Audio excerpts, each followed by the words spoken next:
وزیراعظم عمران خان تقریب سے خطاب کر رہے ہیں۔ وہ دیکھا کہ سارے سوئمنگ کر رہے ہیں، باہر انہوں نے مجھے کھڑا کر دیا، تو میں نے ساروں کو دیکھا کہ اوپر ہیں، تو میں نے سمجھا پانی بڑا گہرا نہیں ہوگا کیونکہ سارے اوپر ہیں اس کے، تو میں نے کپڑے مار کے چھلانگ مار دی اس کے، تو سیدھا نیچے چلا گیا۔ پھر میرے کزنز نے مجھے وہ سوئمنگ سکھائی اور پھر خود سیکھ لی میں نے۔ تو پالیٹکس بھی ایسی تھی، مجھے کوئی آئیڈیا نہیں تھا پاکستان کی پالیٹکس کیا، نہ میری کوئی فیملی پالیٹکس میں تھی، نہ میرے لوگ تھے جو پولیٹیکل تھے۔ میں انٹرنیشنل پالیٹکس سمجھتا تھا کیونکہ میں نے یونیورسٹی میں پڑھی ہوئی تھی پالیٹکس، لیکن پاکستان کی نہ میرے لوگ تھے جو پولیٹیکل تھے۔ میں انٹرنیشنل پالیٹکس سمجھتا تھا کیونکہ میں نے یونیورسٹی میں پڑھی ہوئی تھی پالیٹکس، لیکن پاکستان کی جو پالیٹکس کی جو پیکیولیرٹیز تھیں بڑی، یعنی ہماری ہر ملک کا ایک کلچر ہوتا ہے، تو مجھے کوئی آئیڈیا نہیں تھا اس کا، تو اسی طرح میں پالیٹکس میں آیا۔ تو مجھے جو یاد ہے کہ آپ نے مجھے ایک اپنا گارڈ پرووائڈ کیا پہلی دفعہ جب میں پالیٹکس میں آیا، کیونکہ پاکستان میں یہ تھا نا، جب آپ چیلنج کرتے ہیں، اور میں نے دونوں کو چیلنج کر دیا، یعنی وہ دونوں نے مجھے باری باری کوشش کی کہ میں ان کو جوائن کر جاؤں، ایک طرف پیپلز پارٹی نون لیگ، اور دونوں کو میں جانتا تھا، بے نظیر میرے سے میری دوستی تھی، اور نواز شریف کو آپ کو پتہ ہے اس کو کرکٹ کا زیادہ شوق تھا، بائی چانس پرائم منسٹر بن گیا۔ تو میں کیونکہ پرسنلی ان کو جانتا تھا، تو دونوں نے بار بار مجھے آفرز کی، تو میں تو آیا ہی ان کی کرپشن کے اگینسٹ تھا، تو اس لیے پھر میں نے دونوں کو ایک وقت پہ چیلنج کیا، اور پھر وہ ہوا جو میں نے پہلے چھلانگ ماری تھی پانی میں، سیدھا نیچے چلا گیا۔ تو تب آپ نے مجھے ایس ایم ایس کا آپ کا گارڈ پرووائڈ کیا، مجھے یاد ہے، اور ہمیشہ آپ کو فکر رہی کہ اس کو یہ سارے مافیاز کے سامنے ایک ہی وقت پہ کھڑا ہو گیا، تو اس کو ضرورت ہے گارڈ کی۔ تو وہ تو ایک سائڈ تھی۔ دوسری جو آپ کی رائٹنگز ہیں، دیکھیں آپ کی رائٹنگ میں دو چیزیں جو مجھے بہت پسند ہیں۔ ایک کہ آپ کی رائٹنگ ہمیشہ اس میں ایک پیٹریوٹزم نظر آتی تھی، ملک کی تکلیف، ملک کی درد نظر آتی تھی۔ آپ جب لکھتے تھے تو وہ ایک اس طرح ایک انسان لکھتا ہے جس کو ملک کی تکلیف ہے، اور وہ سمجھتا ہے کہ ملک بہتر کر سکتا تھا، ملک اپنے پوٹینشیل پہ نہیں پرفارم کر رہا، ملک میں خامیاں، اگر یہ خامیاں دور ہو جائیں تو ملک بہتر ہو جائے گا۔ تو یہ ایک کنسسٹنٹلی آپ کی تھیم رہی ہے، اور یہ مجھے ہمیشہ اس لیے پسند ہے کہ دیکھیں، میں اگر کرکٹ سے دیکھوں کہ کرکٹ میں 21 سال میں انٹرنیشنل کرکٹ کھیلا، تو دو ٹائپ کھلاڑی ہوتے تھے کرکٹ میں، ایک وہ جو اپنے لیے کھیلتا تھا، اور ایک جو ٹیم کے لیے کھیلتا تھا۔ ہمیشہ ٹیم ڈسٹنگوش کرتی ہیں ان مختلف ٹائپس کے اندر۔ جو اپنے لیے کھیلتا ہے کبھی ٹیم اس کی عزت نہیں کرتی۔ میں نے جتنی بھی اپنے کریئر میں دیکھا، جو عزت کسی کی ہوئی، جو ٹیم ریسپیکٹ کرتی تھی، وہ ٹیم پلیئر کی تھی، جو ٹیم کے لیے جان مارتا تھا۔ اسی طرح قومیں ہمیشہ ان کو یاد رکھتی ہیں جو قوم کے لیے درد رکھتے ہیں، جو قوم کے لیے کوشش کرتے ہیں۔ اپنے لیے تو انسانی تاریخ میں کتنے لوگ آئے، اربوں پتی بن گئے، پیسے بنائے، باہر پیسہ بھی لے گئے، اپنے لیے جیے، تو کبھی بھی قوم ان کو نہیں یاد رکھتی۔ اور جو ہمارے انڈین سب کانٹیننٹ کے اندر جو ٹریڈیشن ہے، جو صوفی ٹریڈیشن ہے، آپ دیکھیں کہ اگر ہم یہ گیون ہے قرآن کے اندر کہ عزت اللہ کی طرف سے آتی ہے، یہ ہمارا ایمان کا حصہ ہے، تو آپ دیکھیں کہ یہ جو ہمارے بڑے بڑے بزرگ تھے، داتا صاحب، بلے شاہ، بابا فرید، ابھی بھی لاکھوں لوگ ان کو جاتے ہیں سلام پیش کرنے کے لیے۔ تو کیا وجہ تھی؟ کیونکہ وہ انسانیت کے لیے آئے تھے، ان کی ساری، کوئی اپنی ذات کے لیے نہیں آئے تھے، ان کی ساری زندگی انسانیت کی زندگی بہتر کرنے کے لیے آئے تھے۔ تو اسی طرح جو بادشاہ بھی کوئی آیا دنیا میں کسی ملک میں، تو کس نے، قوم نے کون سے لیڈر کی یا بادشاہ کی عزت کی؟ ہم کیوں قائد اعظم کی عزت کرتے ہیں جب تک پاکستان رہے گا قائد اعظم کی؟ کیونکہ قائد اعظم نے ذات کے لیے پالیٹکس نہیں کر رہے تھے۔ سب کو پتہ ہے کہ قائد اعظم مخلص تھے پاکستان کے لیے، وہ صرف پاکستان کے لیے کھڑے تھے۔ تو اس لیے آج بھی ہم، اور ہمیشہ جب تک پاکستان رہے گا، تو قائد اعظم کو رسپیکٹ سے ان کا نام لیا جائے گا. جس طرح نیلسن منڈیلا ساؤتھ افریقہ میں 27 سال جیل میں گزار کے سب کو معاف کر دیا کیونکہ اس کا اپنے ذات سے بڑا کاز تھا. تو اس لیے اکرام جو آپ کی رائٹنگ وہ میں اس لیے اپریشیٹ کرتا تھا, ہمیشہ کرتا ہوں, کیونکہ آپ ایک اپنی دیانتداری سے کہ کیسے ملک بہتر ہو سکتا ہے آپ لکھتے تھے. لوگ آپ سے ایگری کریں یا نہ کریں وہ مختلف چیز ہے, لیکن پیٹریوٹزم ایک بیچ میں ملک سے جو پیار تھا وہ سامنے آتا ہے.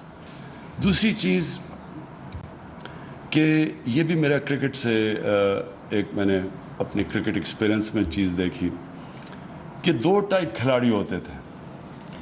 ایک کھلاڑی جب گراؤنڈ پہ قدم رکھتا تھا تو اس کی ساری ذہن میں سوچ یہ ہوتی تھی کہ میں اگر ہار گیا تو کیا ہوگا, کہ اگر میں میچ جیتا نہ تو کیا ہوگا, کتنی مجھے ذلت ملے گی, مجھے مذاق اڑے گا, میرا یہ ہوگا.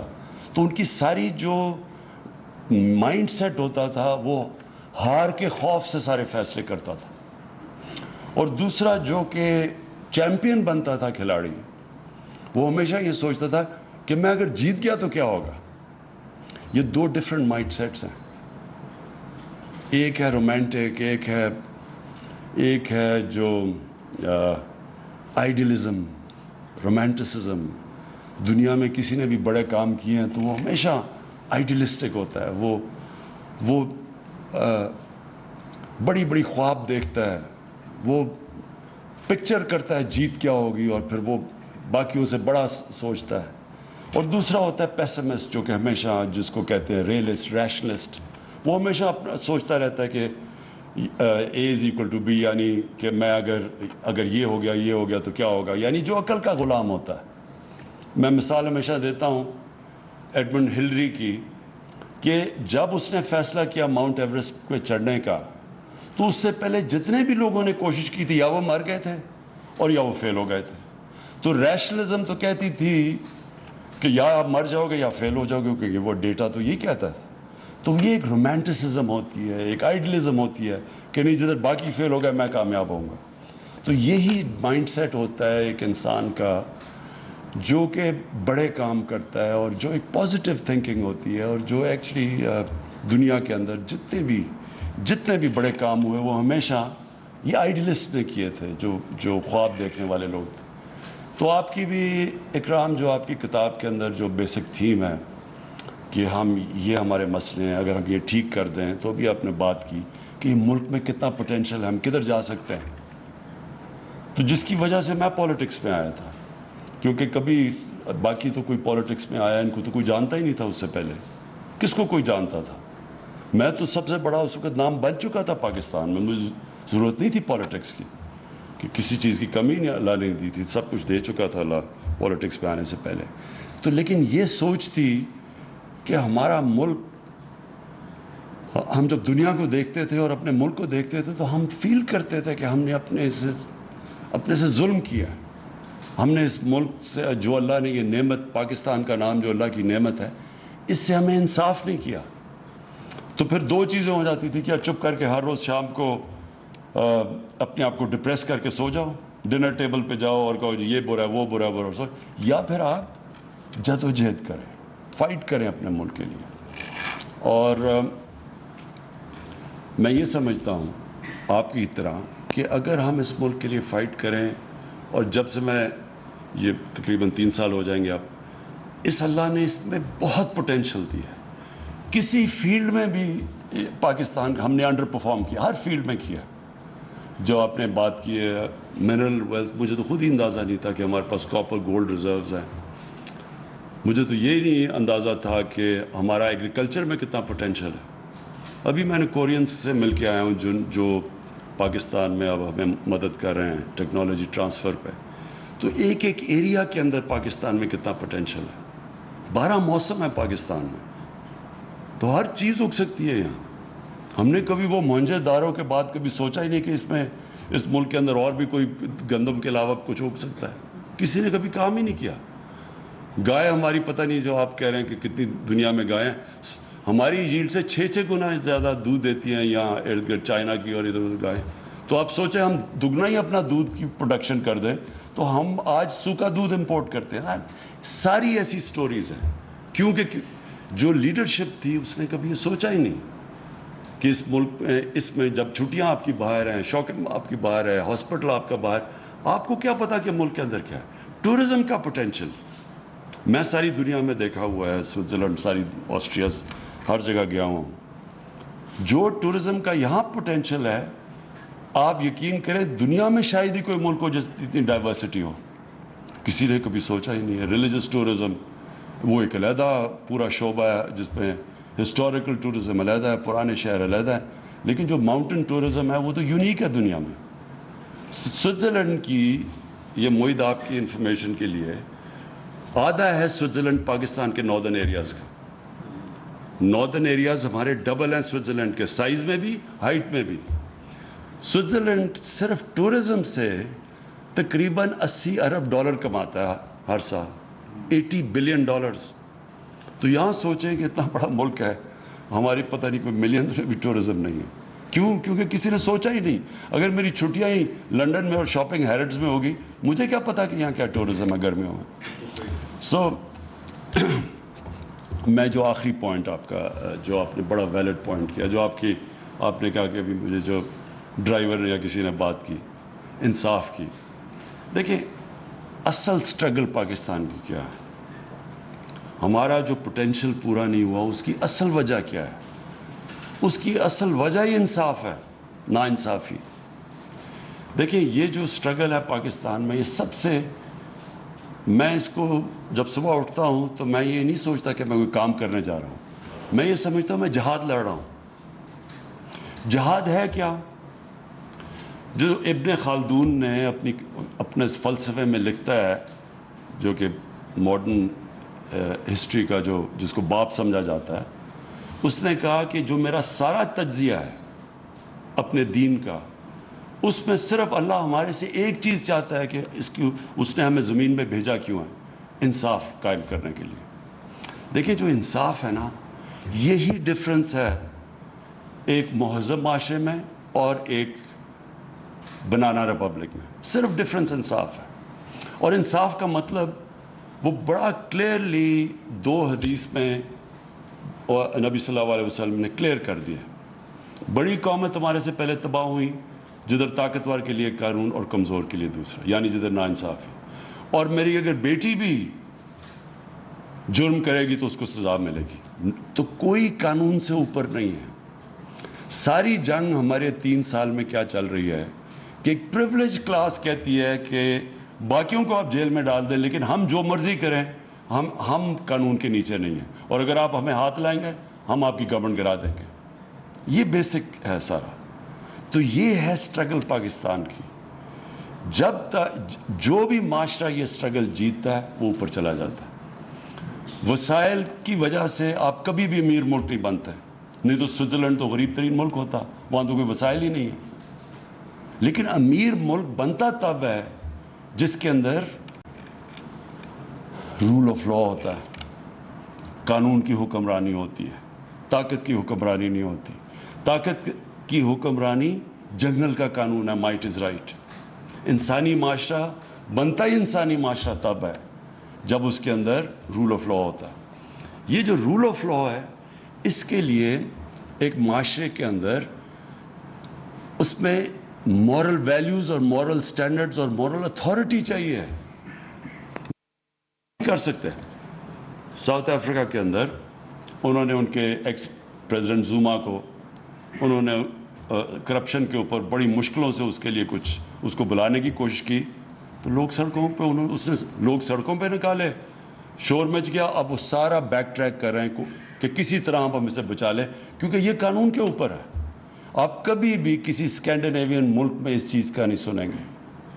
جب وہ آئس لینڈ یا جدھر بھی تھا, یا فن لینڈ یا آئس لینڈ, جب ان کے پرائم منسٹر کا نام آیا پیناما میں, سارے لوگ اس کے گھر کے پاس پہنچ کے اس کو ریزائن کرنا پڑا. یہ صرف اور صرف جن معاشروں کے اندر قانون نہیں ہوتا, انصاف نہیں ہوتا, ادھر یہ لوگ ایک پریولیج کلاس آ جاتی ہے. اور یہ جو آپ نے اگلی بات کی, یہ جب ایک پریولیج کلاس آ جاتی ہے, آپ اس کو ہاتھ نہیں لگا سکتے, تو وہ ملک کو تباہ کر دیتی ہے.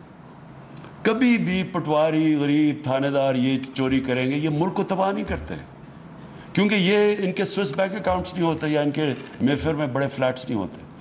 تباہ جو ملک میں کرتا ہے، جو آپ کی رولنگ ایلیٹ جب چوری شروع کرتی ہے، وہ پھر ملک تباہ ہو جاتا ہے۔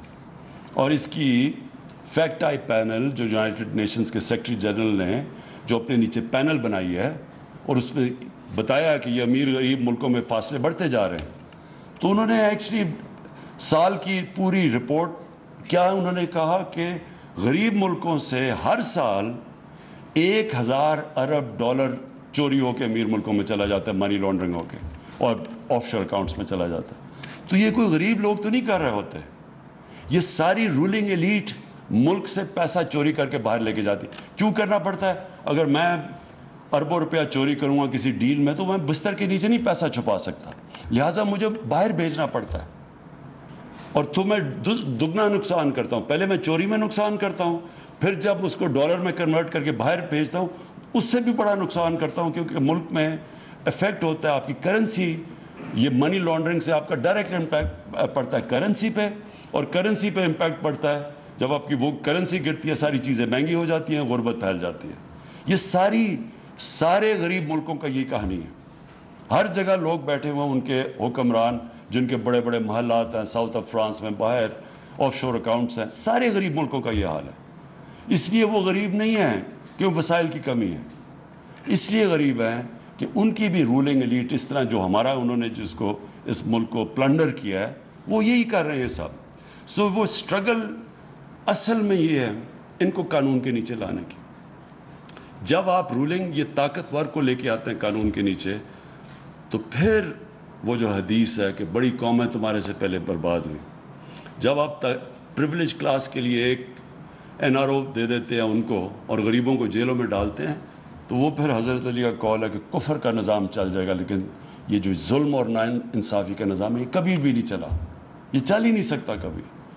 اور اس لیے ملک کے اندر یہ ہم پوری کوشش کر رہے ہیں لوگوں کو اس چیز کی اویئرنیس دینی۔ اس کے اندر انفارچونیٹلی ہوا کیا ہے، جو ہماری خاص طور پہ پچھلے 35 سال کے اندر یہ جو اوپر جو کرپٹ مافیا ہے، یہ جو دو بڑے خاندان آئے ہیں جنہوں نے بے دردی سے ملک کو لوٹا ہے، انہوں نے جو سب سے بڑا ڈیمیج کیا ہے، پیسے سے بڑا ڈیمیج کیا ہے، انہوں نے کرپشن کو ایکسیپٹیبل کر دیا معاشرے میں۔ لوگ کرپشن کو برا نہیں سمجھتے۔ آپ کسی بھی، میں انگلینڈ کے اندر جتنی بھی ٹائم گزارا ہوں، کسی پولیٹیشین، بزنس مین، خاص طور پہ پولیٹیشین، اس کے اوپر اگر کرپشن کا ایلیگیشن لگ جاتا ہے کہ پبلک کا پیسہ چوری کرے، نہ وہ کوئی اس کو پارٹی پہ بلاتا ہے، نہ اس کو کوئی کھانے پہ بلاتا ہے، نہ ان سے کوئی ملنا چاہتا ہے، ان کی ٹوٹل معاشرے کے اندر ان کو آسٹرسائز کر دیا جاتا ہے۔ اگر آپ بدقسمتی سے اگر وہ ٹی وی پہ چلے جائیں تو ان سے وہ حال ہوتا ہے جو اسحاق ڈار کا ہوا تھا ہارٹ ٹاک کے اندر، کوئی بخشتا نہیں ہے ان کو، پبلک کی پیسے کی چوری کی کوئی معافی نہیں ہے وہاں، تو معاشرہ لڑتا ہے اس سے۔ ہمارا انہوں نے ظلم یہ کیا ہے کہ 35 سالوں میں آہستہ آہستہ لوگ ایکسیپٹ کر بیٹھے ہیں کہ ہاں جی کھاتا ہے تو لگاتا بھی ہے، اس طرح کی فولش چیزیں کر دیتے ہیں کہ اچھا جی ایک زرداری سب پہ بھاری، وہ پیسے چوری کیے ہوئے ملک کے، تو ایکسیپٹ کر، جب یہ ایکچولی سب سے بڑی کینسر ہے کہ جب معاشرے کے اندر آپ جرم کو ایکسیپٹ کر جائیں، آپ اس کو برا نہ سمجھیں۔ مولانا رومی کی سیئنگ ہے کہ ان سے پوچھا قوم کیسے مرتی ہے، مولانا رومی نے کہا جب وہ اچھے اور برے کی تمیز ختم کرتی ہے قوم مر جاتی ہے۔ تو مورل کولیپس پہلے آتا ہے، پھر فائنینشیل اور اکنامک کولیپس آتا ہے۔ تو اکرام، میں پھر سے آپ کو مبارک دیتا ہوں، اور میں بالکل یاد ہے مجھے کہ جب ہم شروع کی تھی اور کوئی سمجھ نہیں تھی پالیٹکس کی، تب آپ نے مجھے SMS کا گارڈ دیا جو اس نے پوری ہماری مدد کی، جو ساتھ کھڑا رہتا تھا، اور ہمیشہ آپ نے فکر کی کہ اس پولیٹیکل جنگل کے اندر ایک نیا آدمی آیا ہے تو اس کو ضرورت ہے، تو آپ نے تب سے مدد کی، تو وہ میں کبھی بھی نہیں بھولوں گا۔ بہت بہت شکریہ اور بہت مبارک۔